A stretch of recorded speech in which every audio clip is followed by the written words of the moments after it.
Former Bachelorette Hannah Brown is knee-deep in some very hot water after using a racial slur on Instagram Live. Over the weekend, she posted this video singing a song by rapper DaBaby. The lyrics included the N-word, and, well, she said it. Her fans quickly called her out. Hannah posted this apology on Instagram saying, quote, "There is no excuse and I will not justify what I said." She went on to say, "I am terribly sorry and know that whether in public or private, this language is unacceptable. I promise to be better."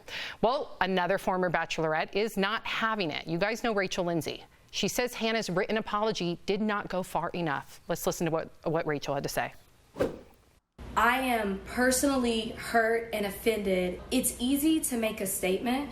It's easy to hide behind words. Let me just say, when you're bold enough to say the word on your platform, then you need to be bold enough to use your face and your on camera and apologize in the same way that you said the word.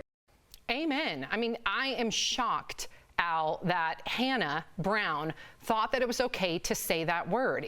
Knowing the racial context, knowing our history in this country, I don't care if it was a lyric in a rap song. How does that make you feel? You know, just looking at, I don't know if she thought that it was okay, because if you look at how she responded, at first she said, "I didn't say it," and then here comes the apology. So she knew she shouldn't have said it. So that's automatically out of the window. I don't expect anything from Hannah Brown at all. She said that she thought she could get away with it. She didn't. Will there be much backlash? I don't think so. Will she grow from this? I don't know. I don't know her, but I mean, this just goes to show you that the word is still out there, and we saw how casually it rolled off her tongue, that this is probably not the first time that she said it. I agree with you, but Jeff, you know, I am glad that there has been pushback. I'm glad to see everybody on social media say this is not okay, even if it's in a lyric. Now, you're no stranger to reality TV. She has a platform because of reality TV. How much should she take that responsibility to heart, and what do you think she should do? You know, Sam, that's a good question, because it's even something I struggled with early on when I was like catapulted into this reality world. You're not ready for it. That's why you have to start building steps. I don't want to make excuses here for Hannah Brown. It's 2020. I've said some really dumb things on camera. I've apologized. I've grown. I've learned. That's what you're supposed to do as a person.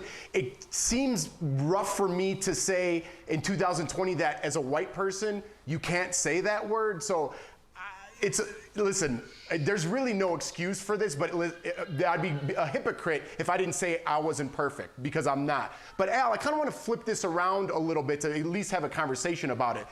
Do you feel Rachel Lindsay, and tell me if I'm speaking out of turn here, because I want to know from you, and if as a white person could even ask this, is she feeling pushback from the black community? Because the black community does not have a big presence on The Bachelor to stand up and say something to Hannah Brown.